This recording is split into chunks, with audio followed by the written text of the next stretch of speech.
시청자 여러분 안녕하십니까? 뉴스9 윤정호입니다. 한동훈 대표가 마이웨이를 사실상 선언한 듯합니다. 대통령 측근의 비리를 감시하는 특별감찰관을 조건 없이 추진하기로 했습니다. 김건희 여사와 관련한 최소한의 요구가 받아들여지지 않았다고 보고 독자 노선을 통해 전국을 돌파하려 한다는 해석입니다. 용산 대통령실도 기존 입장에서 크게 벗어나지 않고 있고 오히려 한 대표를 압박하려는 움직임까지 일부 드러나 양측 간 갈등은 당분간 풀리기가 쉽지 않아 보입니다. 어제 윤석열 대통령이 방문한 부산을 오늘은 한 대표가 찾아 민심을 다시 한번 강조했는데 한동훈의 구상, 박한솔 기자가 보도합니다. 국민의힘 한동훈 대표가 윤석열 대통령과의 면담 이틀 만에 다시 김건희 여사 문제를 정면으로 꺼내들었습니다. 주요 당직자와 원내 지도부가 참석하는 첫 확대 당직자 회의에서 특별감찰관 추천을 추진하겠다고 했습니다. 특별감찰관의 추천 절차를 그 이유로 미루지는 않겠습니다. 국민과의 약속 문제이기 때문입니다. 여당은 그동안 민주당이 응하지 않고 있는 북한 인권재단 이사 추천과 특별감찰관 후보 추천 문제를 연계해왔습니다. 하지만 한 대표가 이 두 사안을 연계하지 않겠다고 밝힌 겁니다. 한 대표가 김 여사 문제 해결의 속도를 강조하는 건 다음 달 예정된 민주당 이재명 대표 1심 선고 일정과 무관치 않습니다. 여권이 먼저 변하는 모습을 보여야 반전의 기회를 잡을 수 있다는 겁니다. 더불어민주당의 대표의 범죄 혐의에 대한 재판 결과들이 11월 15일부터 나오죠. 김건희 여사 관련 국민들의 요구를 해소한 상태여야만 합니다. 한 대표는 재보궐선거 승리 지역 중 한 곳인 부산 금정을 찾아서도 민심을 강조했습니다. 민심을 받들고 부산의 마음은 잊지 않겠습니다. 한동훈 대표가 어제에 이어 연이틀 민심을 언급한 건 대통령과의 이견에도 김 여사 관련 문제를 자신의 방식대로 돌파하겠다는 의지를 보인 것이란 해석이 나옵니다. 다만 대통령실은 여야가 후보 추천에 합의하면 특별감찰관을 임명하겠다는 기존 입장만 재확인했습니다. TV조선 박한솔입니다.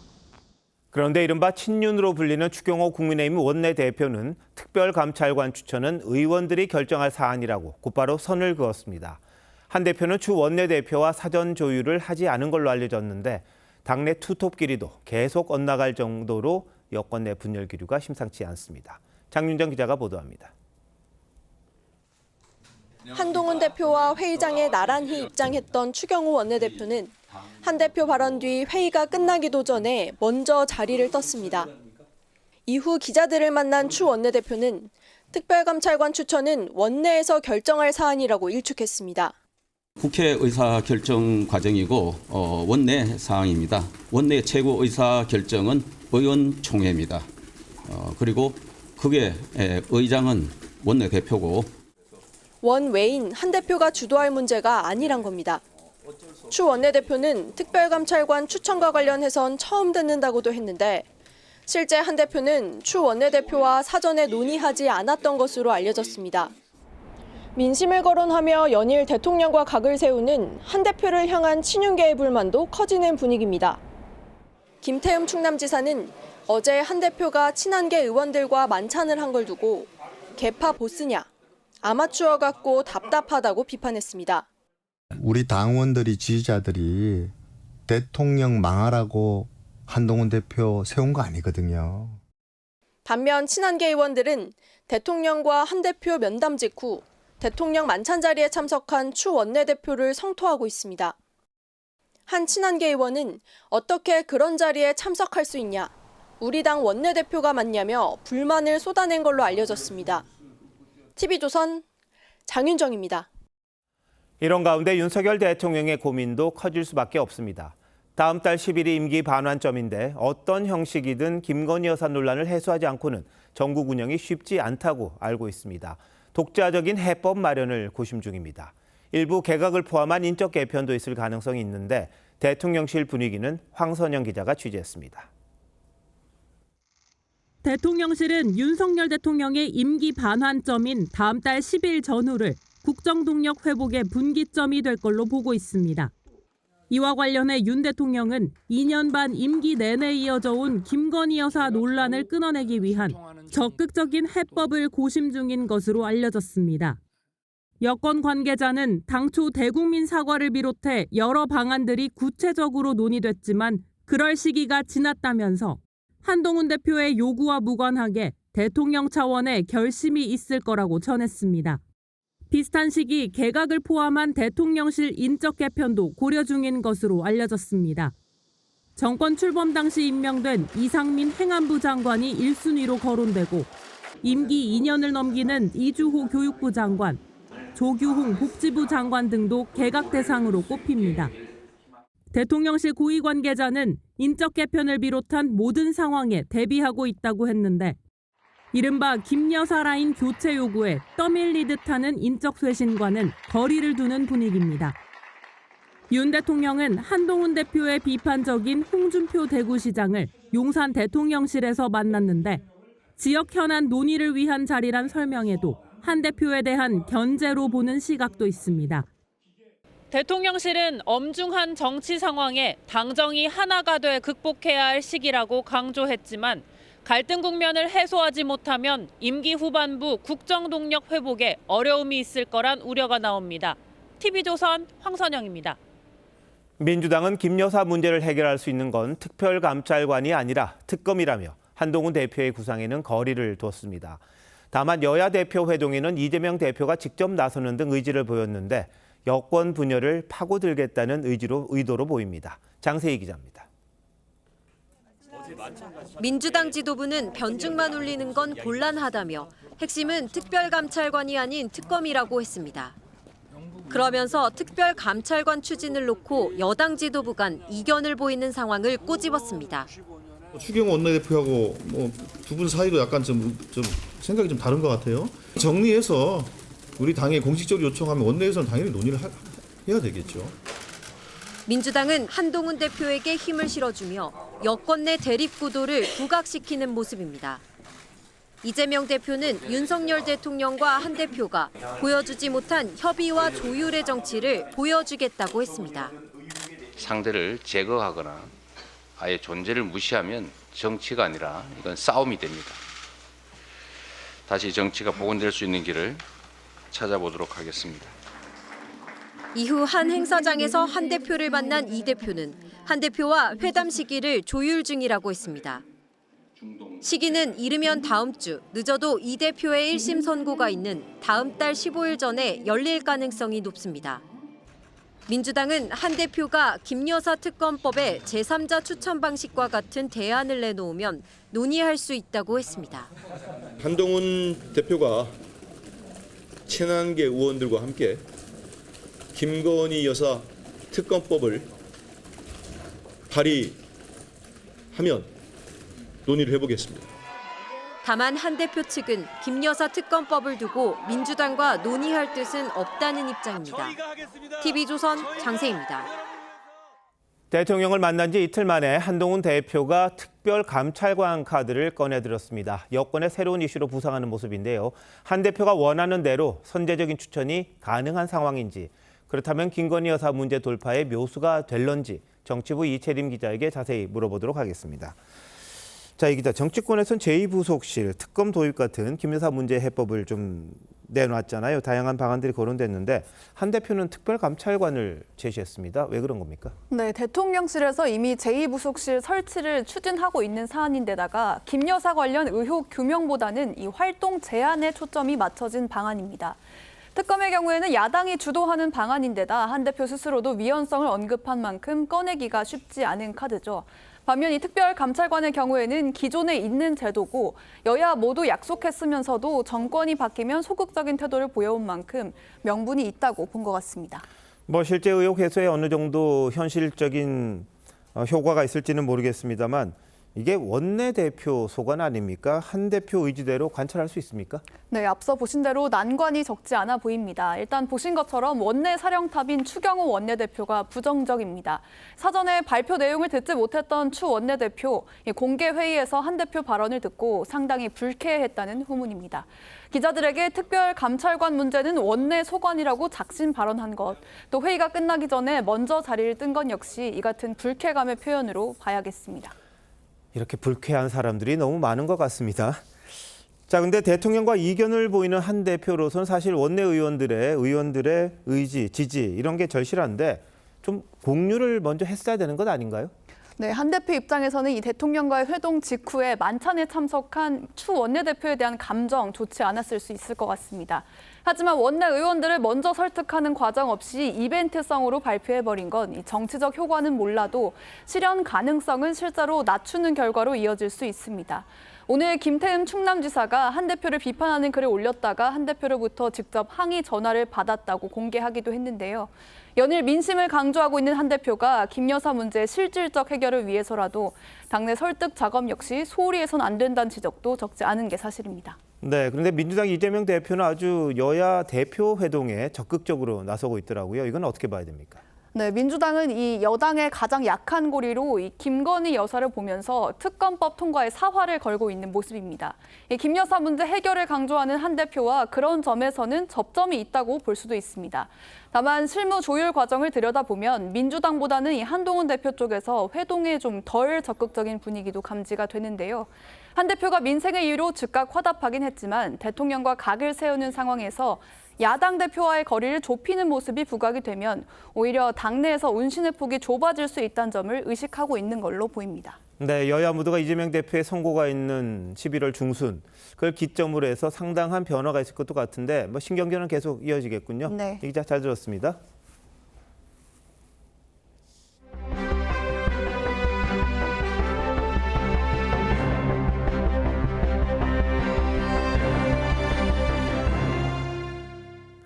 북한군 파병 소식이 구체적으로 확인되고 있습니다.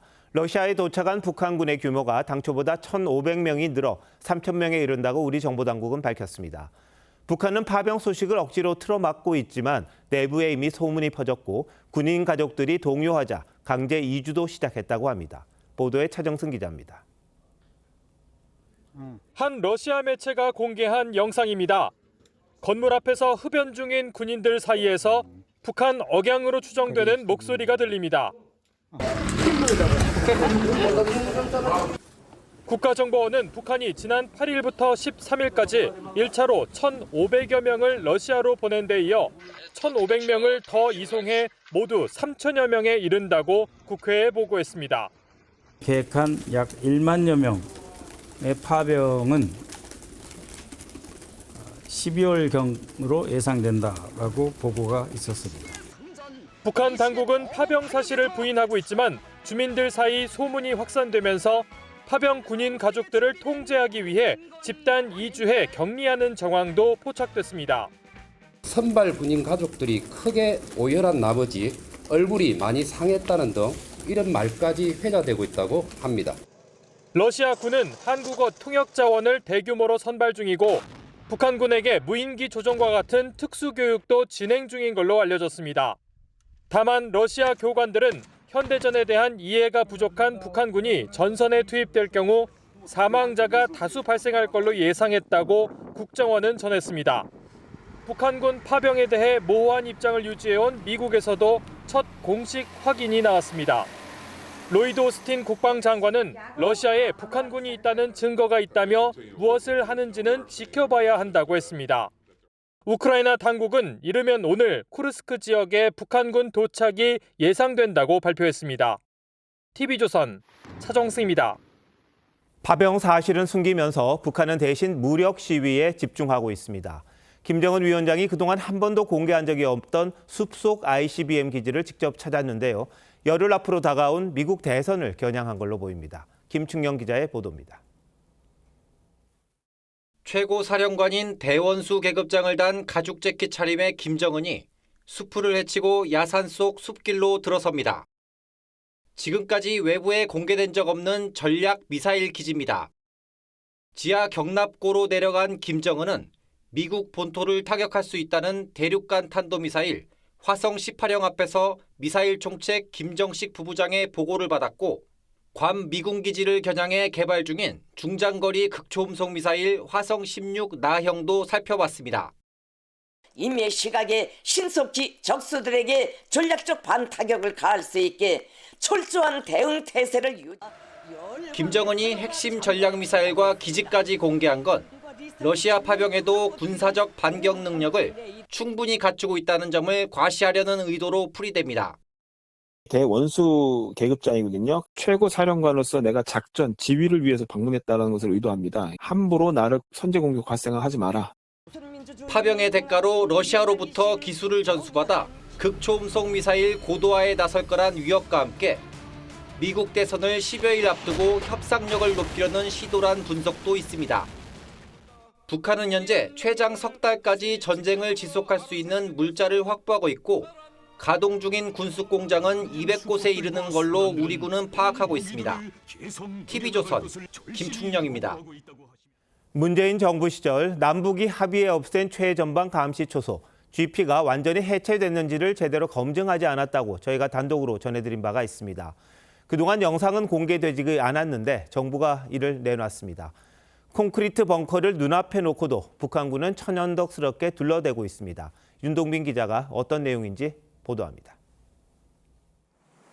2018년 12월 9.19 군사합의에 따라 남북이 최전방 GP를 11개씩 파괴하고 상호 검증을 할 때 우리 군이 촬영한 영상입니다. 비탈면의 우거진 숲풀 사이로 중화기를 배치할 수 있는 콘크리트 벙커가 포착되자 우리 군은 지하 통로와 연결된 것이 아니냐고 묻습니다. 이게 투입로가 있다는 얘기고 그렇기 때문에 이 시설이 이 기존에 있었던 민경초소하고 연결되어 있는 건지. 북한 측은 당황한 기색이 역력하더니 이거는 연결된 건 아니고. 여러 명이 입을 맞춘 듯 지뢰 때문에 다가갈 수 없다고 막아섭니다. 이 드럼 같지 않나 근데 이거. 이게 지금 이건 누가 끊겼어? 이거 산 뭐야 이거? 말을 더듬으며 엉뚱한 핑계를 대기도 합니다. 우야 지뢰 한건 아니고 이 전쟁 때 거기서 이 당시 뭐 짐승 그지. 또 다른 검증 현장에서도 비슷한 실랑이가 반복됩니다. 깊숙이 연결된 것까지는 실제로 파괴는 못 하시지 않았습니까? 깊이 되는 거. 네. 아니 밑에다 장진하고 분수 넣으면 왜 이렇게 견딥니까? 다 내려야지. 11개 북한 GP를 둘러본 검증단은 보고서에 정확한 철거 확인이 제한된다. 9.19 합의가 불충분하게 이행됐다고 적었지만 당시 국방부 합참수뇌부는 GP 불능하라고 결론 내렸습니다. TV조선 윤동빈입니다. 김건희 여사 공천 개입 의혹을 제기한 강혜경 씨가 창원지검에 출석했습니다. 김영선 전 의원의 회계 책임자를 지낸 강 씨는 김 전 의원과 명태균 씨의 정치자금법 위반 혐의와 관련해 이미 4차례 조사를 받았는데 오늘 출석하면서는 검찰을 믿는다고 말했습니다. 왜 그랬는지 하동원 기자가 보도합니다. 변호인과 함께 검찰에 출석한 강혜경 씨는 조사를 성실히 받겠다며 검찰을 믿는다고 말했습니다. 대한민국 검사님들 저는 믿고 있기 때문에 진실 꼭 밝혀주실 거라 믿습니다. 고맙습니다. 김건희 여사의 공천 개입 의혹과 관련한 명태균 씨의 해명에 대해선 반박했습니다. 태균 씨가 공천 김건희 여사한테 받아주겠다고 한 거는 격려 차원이었다고 해명을 했는데 김영선 전 의원의 회계 책임자를 지낸 강 씨는 그제 국감에서 명 씨와 관련됐다며 정치인 27명의 명단을 공개했습니다. 특히 윤석열 대통령에게 81차례 여론조사를 해주고 그 대가로 김 전 의원의 2022년 6월 보궐선거 공천을 받아줬다고 주장했습니다. 이 과정에 김 여사가 개입했다는 의혹도 제기하며 녹취 파일 수천 개도 검찰에 제출한 것으로 전해졌습니다. 강 씨의 검찰 출석은 5번째입니다. 명 씨와 김 전 의원의 정치자금법 위반 혐의를 수사 중인 창원지검은 이미 4차례 강 씨를 소환 조사했습니다. 공안검사를 파견받은 창원지검은 오늘 조사에서 공천 개입 의혹에 수사력을 집중한 것으로 알려졌습니다. 검찰은 강혜경 씨가 제출한 명태균 씨와의 통화 녹음 파일과 자택 압수수색 등으로 확보한 자료를 분석하고 있습니다. 특히 최근까지도 카카오톡이나 텔레그램 대화를 추가로 확보하기 위해 명 씨 주변을 압수수색한 것으로 전해졌습니다. TV조선 하동원입니다. 문재인 전 대통령의 딸 다혜 씨가 서울 영등포의 오피스텔을 이용해 불법 숙박 영업을 했다는 의혹 전해드렸었죠.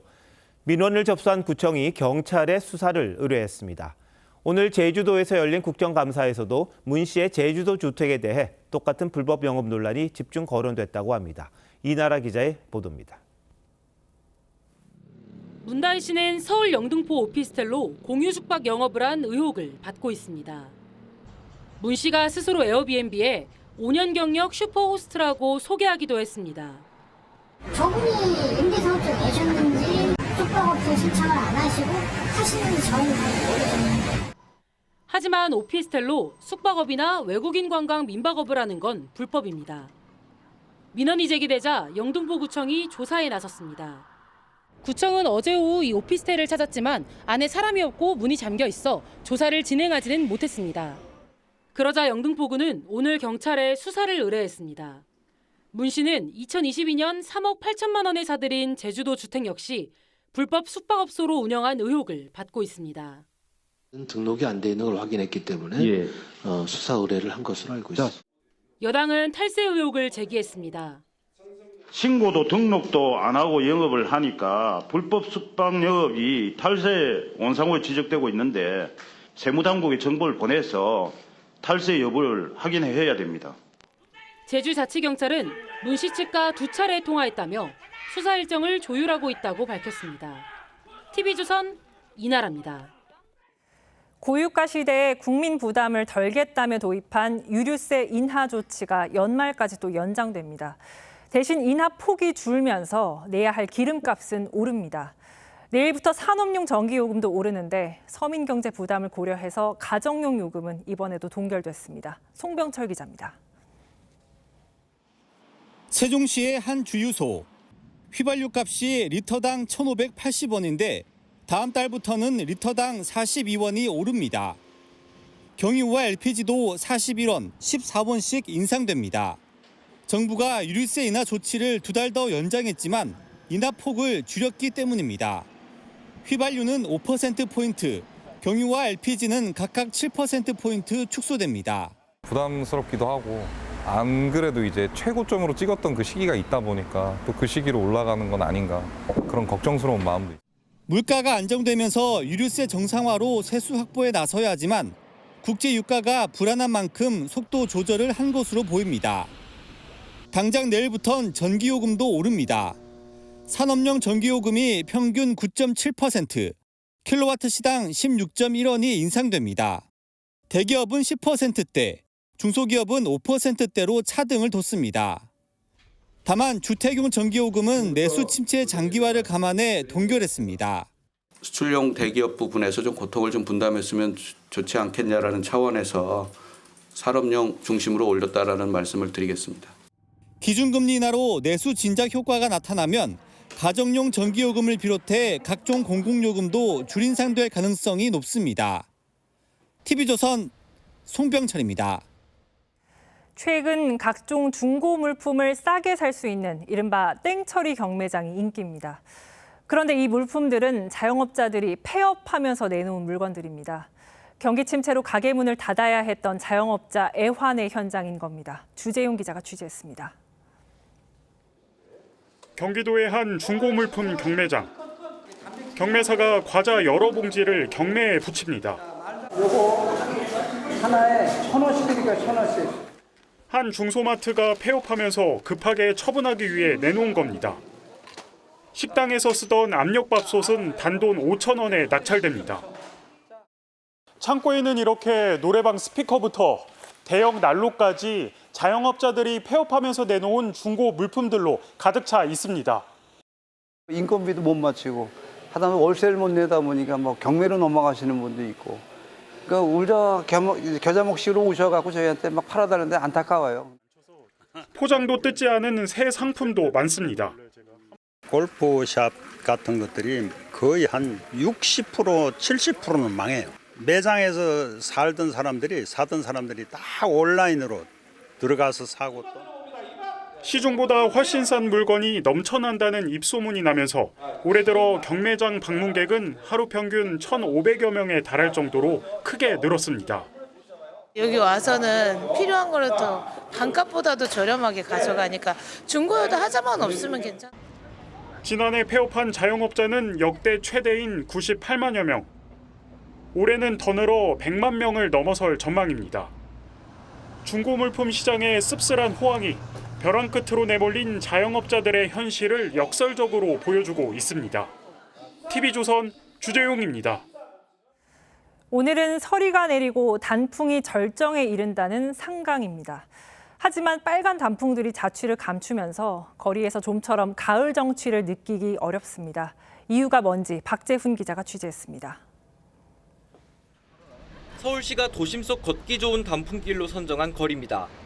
단풍은커녕 녹색 잎이 무성한 나무 약 200그루가 서 있습니다. 은행나무 가지 가까이 올라와 봤는데요. 안을 들여다봐도 초록색 잎만 무성하고 노란 잎은 찾아볼 수가 없습니다. 시민들은 단풍 구경 왔다 헛걸음을 칩니다. 날씨도 너무 확 변하고 갑자기 바람도 많이 불고 그래가지고 단풍이 하나도 안 느껴져서 좀 아쉬웠던 것 같아요. 기온이 내려가면 나뭇잎은 카로틴 같은 색소가 늘어 단풍이 됩니다. 올해는 늦더위로 색소 생성이 원활하지 않아 단풍이 자취를 감췄습니다. 단풍이 드는 것도 실제는 겨울을 위한 준비예요. 그다음에 잎을 떨어뜨려야 되는데 도심에서는 잎이 떨어지지 않고 이듬해 봄까지 가는 경우가 많아요. 여기에 추위도 빠른 속도로 다가오고 있습니다. 북쪽에서 찬 공기가 또 내려와 경기 파주와 강원 철원 등은 3도까지 떨어질 전망입니다. 목요일 아침 기온은 전국 대부분 지역에서 10도 이하로 떨어지겠습니다. 짧아지는 가을과 함께 단풍도 사라지고 있습니다.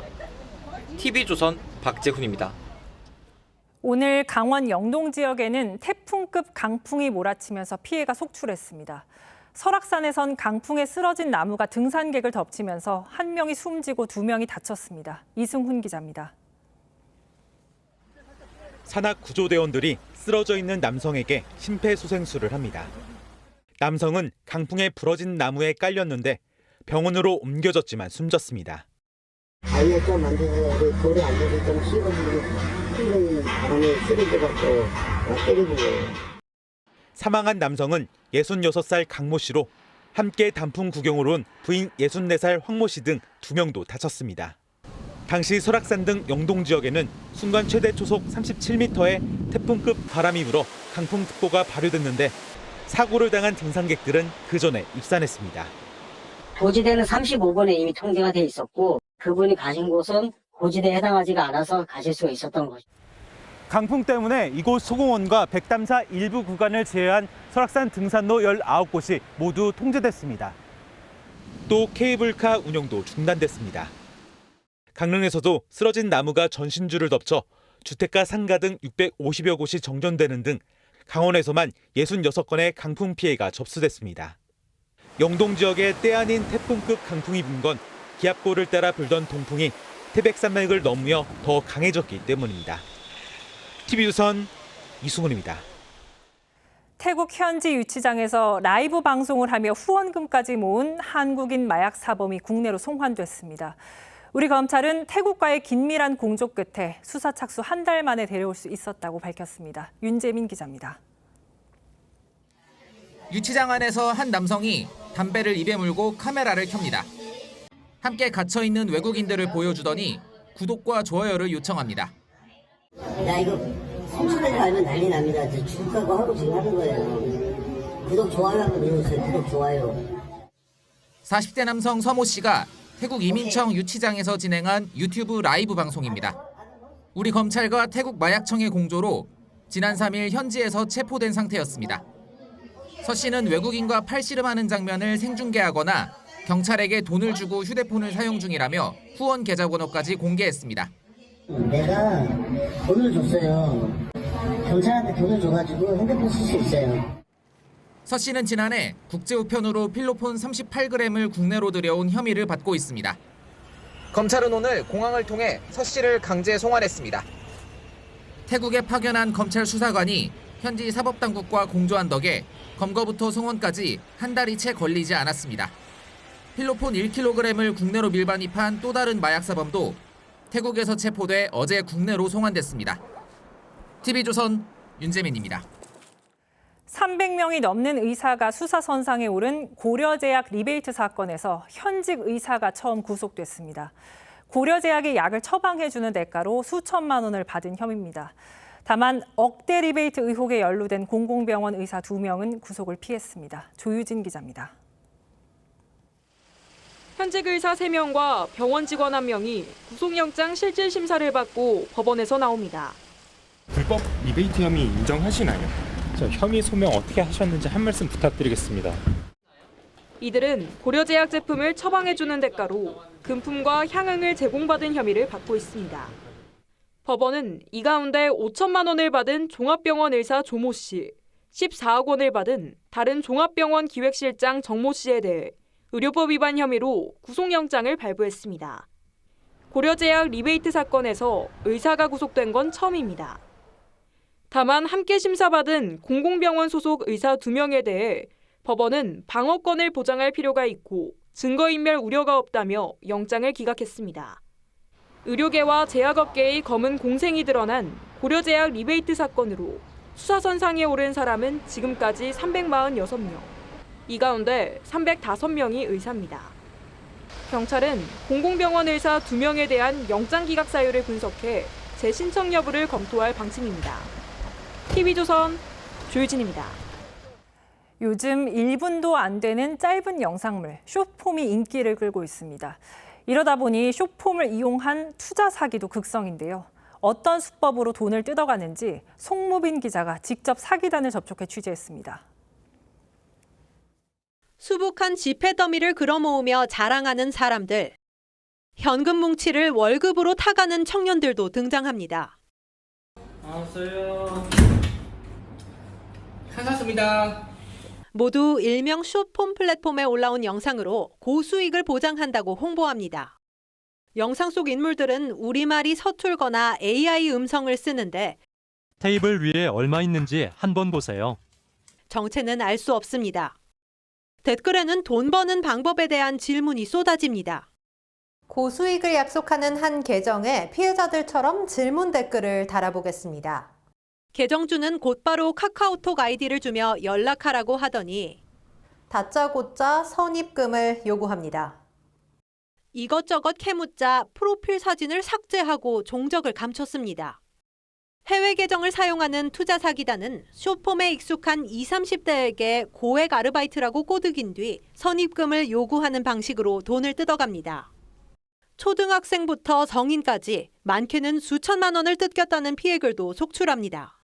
하지만 정작 숏폼 기업은 손을 놓고 있고 경찰과 금융당국도 문제의 플랫폼의 협조를 요청할 뿐 뾰족한 해법을 찾지 못하고 있습니다. TV조선 송무빈입니다. 서울시가 약 68km에 달하는 지상철도 구간을 지하화하기로 했습니다. 이렇게 해서 확보한 자리엔 대규모 녹지나 상업시설을 만들겠다고 합니다.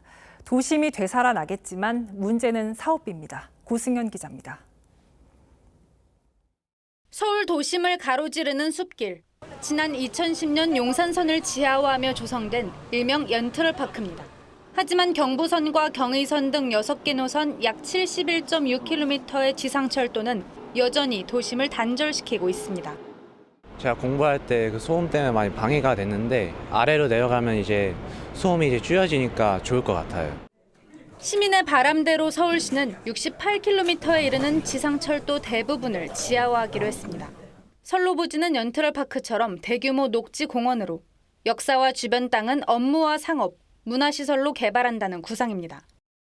철도를 지하화하면서 상부를 초록공간으로 바꾸게 되면 122만 제곱미터, 그러니까 약 37만 평의 녹지 공간이 생겨납니다.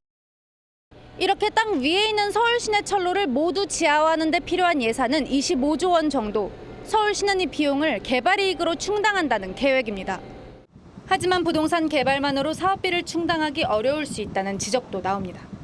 이제는 저성장의 시대를 맞이하고 있기 때문에 대규모 부동산 개발을 통해서 이익을 실현할 수 없다.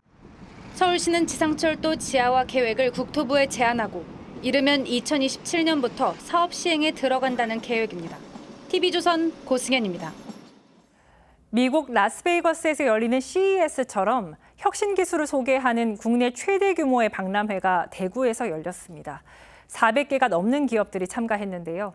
제자리에서 회전하는 자동차와 두 발로 뛰는 로봇 등 다양한 기술을 선보였습니다. 이심철 기자가 다녀왔습니다. 자동차가 제자리에서 빙글빙글 돕니다. 바퀴가 90도로 꺾이더니 옆으로도 움직입니다. 신기한 자동차에 어린이들은 눈을 떼지 못합니다. 저보다 훨씬 더 아이들이 더 신기해하는 것 같아요. 로봇공학자를 꿈꾸는 초등학생은 스스로 일어서는 로봇을 품에 안고 직접 만져봅니다. 놔둬봐. 어떻게 되나 보자. 그러면 옆으로 넘어지면 앞이나 뒤로 뒤집어서. 올해 처음 열린 미래혁신 기술 박람회에는 463개 기업이 참가했습니다. 세계적 로봇 기술을 가진 미국 로멜라 연구소의 이족 보행 로봇이 국내에 첫 선을 보였고 진짜 입체적으로 움직이고 막 이족 보행 로봇처럼 걸을 수 있는 게 되게 신기해서 국내에선 출시되지 않은 테슬라의 사이버 트럭도 이목을 사로잡았습니다. 자율주행 기술들을 봄으로써 저도 이쪽 분야에 좀 더 많은 연구를 해야겠다고 생각하고 있습니다. 참여 기업들도 미래 기술의 방향을 확인하고 새로운 전략을 짜는 계기가 됐습니다. UAM 쪽이 자율주행이 좀 더 빨리 이루어지지 않을까. 박람회는 26일까지 이어집니다. TV조선 이심철입니다. 의사 측이 의료 공백 사태 해결을 위한 로드맵을 구체적으로 만들어 임현택 의사협회 회장 탄핵을 진행 중인 것으로 확인됐습니다. 올해 안에 의협을 비대위 체제로 전환하고 의대 신입생이 들어오는 내년 3월 전까지 정부와의 대화를 통해 문제를 풀겠다는 목표를 세운 겁니다. 임 회장 탄핵이 첫 단추가 될런지 임서인 기자가 단독 보도합니다. 각종 막말과 리더십 논란을 빚은 임현택 의사협회장은 취임 6개월도 안 돼 탄핵 기로에 섰습니다. 탄핵안은 의협 대의원 3분의 1 동의하에 임시총회가 열린 뒤 재적 대의원 3분의 2가 출석해 3분의 2 이상이 찬성해야 통과됩니다. 길게는 2달이 걸리지만 이번엔 단축될 거란 관측이 큽니다. 대의원 249명 중 가장 큰 규모인 대한의학회 소속 50명의 기류가 최근 달라져 탄핵 절차에 속도가 붙을 거란 전망 때문입니다. 거의 없을 거예요. 특히 교수 사이에서 굉장히 분위기가 안 좋습니다. 의협 지도부의 반성과 변화가 필요하겠죠. 의료계 내부에선 탄핵 이후를 준비하는 움직임도 시작됐습니다. 연말까지 비상대책위원회를 꾸려 내년 초 정부와의 대화에서 성과를 낸 뒤 3월부터 의대 학사 일정 및 의료 현장 정상화를 이루겠다는 겁니다. 한 의협 관계자는 혼란을 막기 위해 시간이 얼마 남지 않았다고 강조했습니다. 하지만 탄핵이 부결될 경우 의협은 큰 혼란이 불가피해지고 전공의와 의대생들의 강경 입장도 탄핵 여부와 관계없이 숙제로 남아 있습니다. 여야의정협의체가 출범에 시동을 건 데 이어 의협도 세판짜기에 돌입하면서 의정 갈등이 의정 대화라는 새 국면에 들어섰다는 관측이 나옵니다. TV조선 임서인입니다. 이명박 전 대통령의 친형 이상득 전 국회 부의장이 89세를 일기로 별세했습니다. 전문 경영인으로 출발해 육선 관록의 정치인이 되기까지 우여곡절이 참 많았습니다. 고인의 족적을 최홍국 기자가 되짚어봤습니다. 이명박 전 대통령과 김윤옥 여사가 이상득 전 국회 부의장 빈소로 들어갑니다. 내외는 눈물을 훔치며 고인의 영면을 빌었습니다. 그래서 관심을 미리 가주셔가지고 가족 일원으로서 진심을 아주 감사를 드립니다. 기업인으로서도 일을 했지만은 국회의원 하면서 많은 일을 했어요.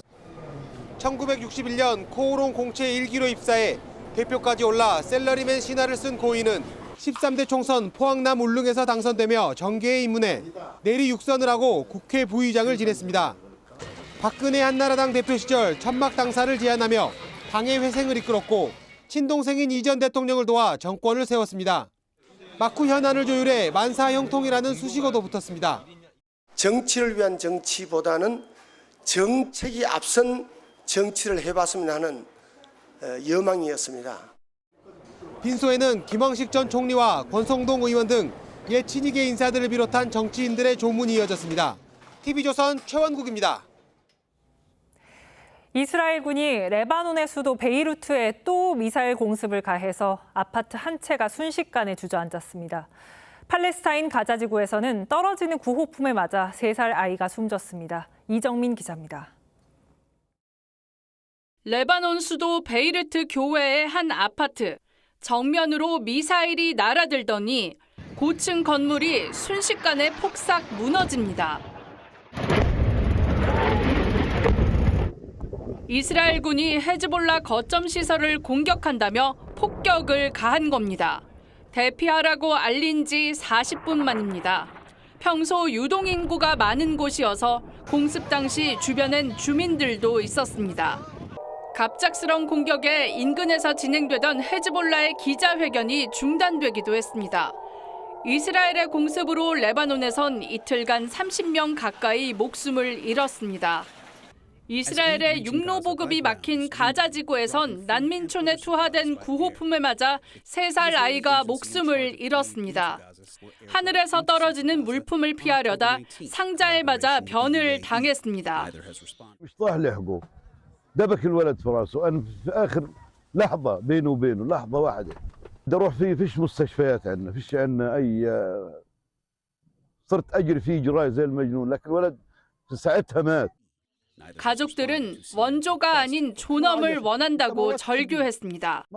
هايها يا عمي هايها بدناش اياها خذوها هاي اللي ابننا مات عشانه وكرمتنا ابني بربي فيه وبشرط فيه من قرني لقرني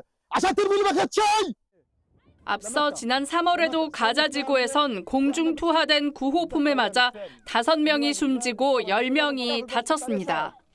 TV조선 이정민입니다. 미 대선에서 선거 자금은 승리의 핵심적인 역할을 합니다. 민주당 해리스 후보는 빌 게이츠의 지원을, 공화당 트럼프 후보는 테슬라 최고 경영자 일론 머스크의 지원을 받고 있습니다. 최고 자산가들의 기부 전쟁이 대선 판도에 어떤 영향을 미칠지 워싱턴에서 이태형 특파원이 보도합니다. 그동안 정치와 거리를 두던 세계 7위 가구 빌 게이츠 마이크로소프트 창업자. 하지만 이번 대선은 달랐습니다. 최근 민주당 해리스 후보 측에 5천만 달러, 약 690억 원을 기부한 것으로 확인됐습니다. 빈곤을 줄이고 기후변화에 맞서겠다는 의지가 명확한 후보를 지지한다는 입장도 밝혔습니다. Everyone on the planet can enjoy affordable, abundant, and clean energy. 3조 원대 자산 보유자로 월가 영향력이 막강한 제이미 다이먼, JP모건 회장도 해리스 편에 선 것으로 보입니다. 주변에 해리스 지지 의사를 밝힌 데 이어 당선되면 재무장관을 맡는 것도 고려 중인 것으로 전해집니다. 이들이 조용히 움직였다면 세계 부자 1, 2위를 다투는 일론 머스크 테슬라 CEO는 노골적으로 공화당 트럼프 후보에 올인하고 있습니다. 3분기에만 1,000억 원 넘게 기부했고 경합주에서 매일 청원 참여자 중 한 명씩 추첨해 13억 8천만 원을 나눠주고 있습니다. I think with the Trump presidency, we're going to get secure borders, we're going to get safe cities, we're going to get sensible spending. 다만 머스크도 트럼프가 지면 자신 역시 감옥에 갈 수 있다며 우려를 표명했습니다. 2주도 남지 않은 대선 판세가 여전히 안개 속인 가운데 기업들의 명운을 건 억만장자들의 기부 경쟁도 한층 더 치열해지고 있습니다. 워싱턴에서 TV조선 이태형입니다. 한강 작가의 노벨 문학상 수상엔 번역가들의 공도 컸습니다. 우리나라 고유의 정서와 말투의 느낌까지 다른 언어로 생생하게 전하는 건 쉽지 않은 일인데요. 한국 문학을 세계에 알리기 위해 번역을 배우는 외국인 학생들을 이광희 기자가 만났습니다. 강의실에 모인 다양한 국적의 학생들이 한 단어 한 단어 집중해 글을 읽습니다. 이러한 문제를 조금 다른 관점에서 한국어 번역가가 되기 위해 문체부사나 한국문학번역원에서 2년간 공부하고 있는 학생들입니다. 이곳에서 번역을 배우고 있는 수강생 10명 중 9명이 외국인입니다. 한국행을 택한 이유는 다양합니다. 원래부터 문학이랑 번역에 관심이 있어서 이번엔 한번 문학 번역에 도전해볼까 하는 생각으로. 독일에서 학교를 다니면서도 이미 웹툰 번역을 조금 해봤었거든요. 문학 번역도 한번 제대로 공부하고 싶은 마음이 생겼어요. 속담이나 해외에 넘는 처남, 올케 같은 호칭을 번역하기가 가장 어렵다고 합니다.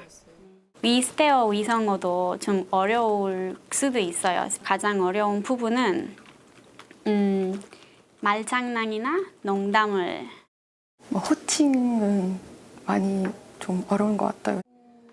제2의 한강 작가를 꼽을 땐 망설임이 없습니다. 어떤 작품을 번역하고 싶으세요? 재은영 작가의 아주 희미한 빛으로도. 저는 김철엽 작가의 파견자들. 저는 김기태 작가의 두 사람의 인터내셔널. 이들의 손을 거친 한국 문학이 세계인을 감동시킬 날이 머지 않았습니다. TV조선 이광입니다. 지난 월요일 쏟아지는 비 때문에 중단됐던 프로야구 한국 시리즈 1차전의 남은 경기가 오늘 열렸습니다. 삼성이 1대0으로 앞선 상황에서 경기가 재개됐는데 기아가 역전승을 거뒀습니다. 구민성 기자입니다. 포스트 시즌 사상 처음으로 2박 3일간 이어진 한국 시리즈 1차전. 삼성이 1대0으로 앞선 6회 초 무사 1-2루 상황에서 경기가 재개됐고 한 점 앞선 삼성은 살얼음판 리드를 이어가기 위해 번트 작전으로 나섰습니다. 하지만 실패. 경기의 흐름이 묘하게 기아 쪽으로 바뀝니다. 7회 말 삼성 베테랑 투수의 연이은 폭투로 경기가 뒤집어집니다.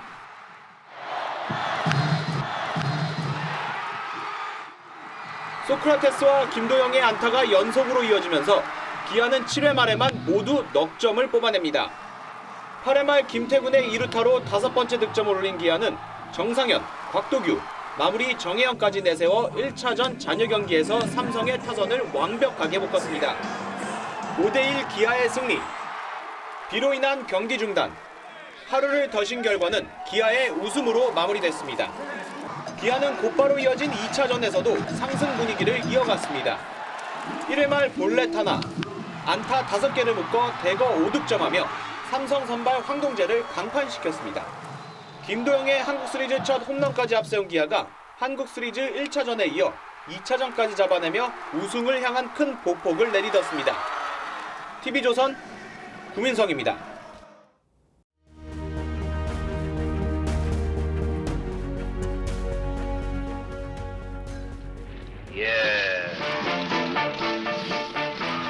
알랭 드론과 찰스 브론스는 친구이자 적입니다. 대조적인 두 남자의 우정과 갈등을 그린 영화 친구여 안녕입니다. 브론스는 가득 찬 술잔에 동전 빠뜨리기를 즐깁니다. 5개를 넘도록 잔이 넘치지가 않습니다. 우정과 운명을 가르는 내기가 벌어집니다. The last one cup. 표면 장력으로 한껏 버티던 커피가 결국 중력에 무너집니다. 그는 파멸의 길을 홀로 나섭니다. 쌓이고 쌓인 것들이 갑자기 한꺼번에 폭발하는 순간을 티핑 포인트라고 합니다.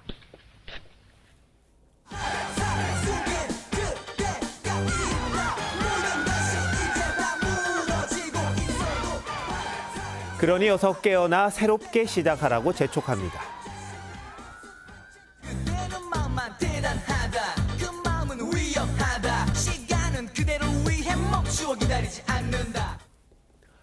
돌 맞아도 간다. 민심 따라간다. 윤석열 대통령과 한동훈 대표가 용산회동 후 서로 다른 길을 나섰습니다.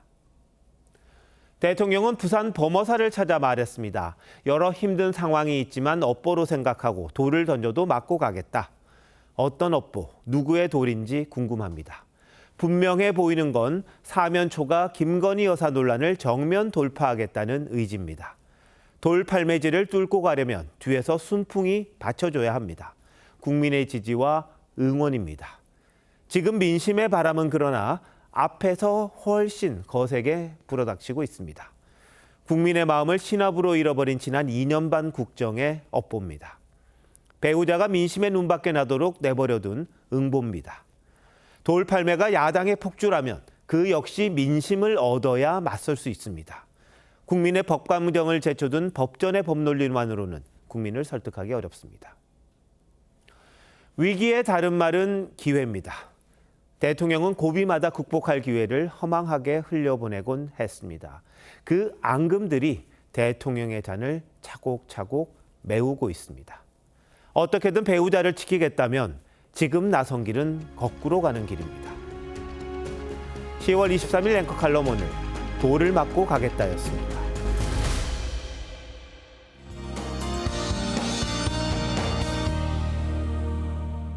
오늘 따뜻한 외투 꺼낸 분들 많으시죠? 내일 아침에는 보온에 더 신경 쓰셔야겠습니다. 서울의 아침 기온이 7도, 대관령은 0도까지 떨어지면서 올가을 가장 추운 아침이 예상됩니다. 내일 오전까지 내륙을 중심으로 가시거리 200m 미만의 짙은 안개가 끼겠습니다. 서행 운전 해주셔야겠습니다. 안개가 걷히고 나면 종일 하늘은 맑겠습니다. 내일 아침 내륙과 산지를 중심으로 서리가 내릴 수 있겠고 경기 북동부와 강원 내륙, 산지에는 얼음이 얼겠습니다. 내일 아침 춘천과 안동 6도 등 대부분 지역이 한 자릿수를 보이겠습니다. 낮에는 서울과 청주, 대전이 19도로 예년 기온을 회복하겠지만 일교차가 크게 벌어지겠습니다. 주말 오후에 제주부터 비가 내리기 시작해서 일요일 오후에는 일부 남부지방으로도 확대되겠습니다. 월요일부터 화요일 사이에는 영동 지역에도 비가 내리겠습니다. 날씨였습니다. 10월 23일 수요일 뉴스9 마칩니다. 시청해주신 여러분 고맙습니다.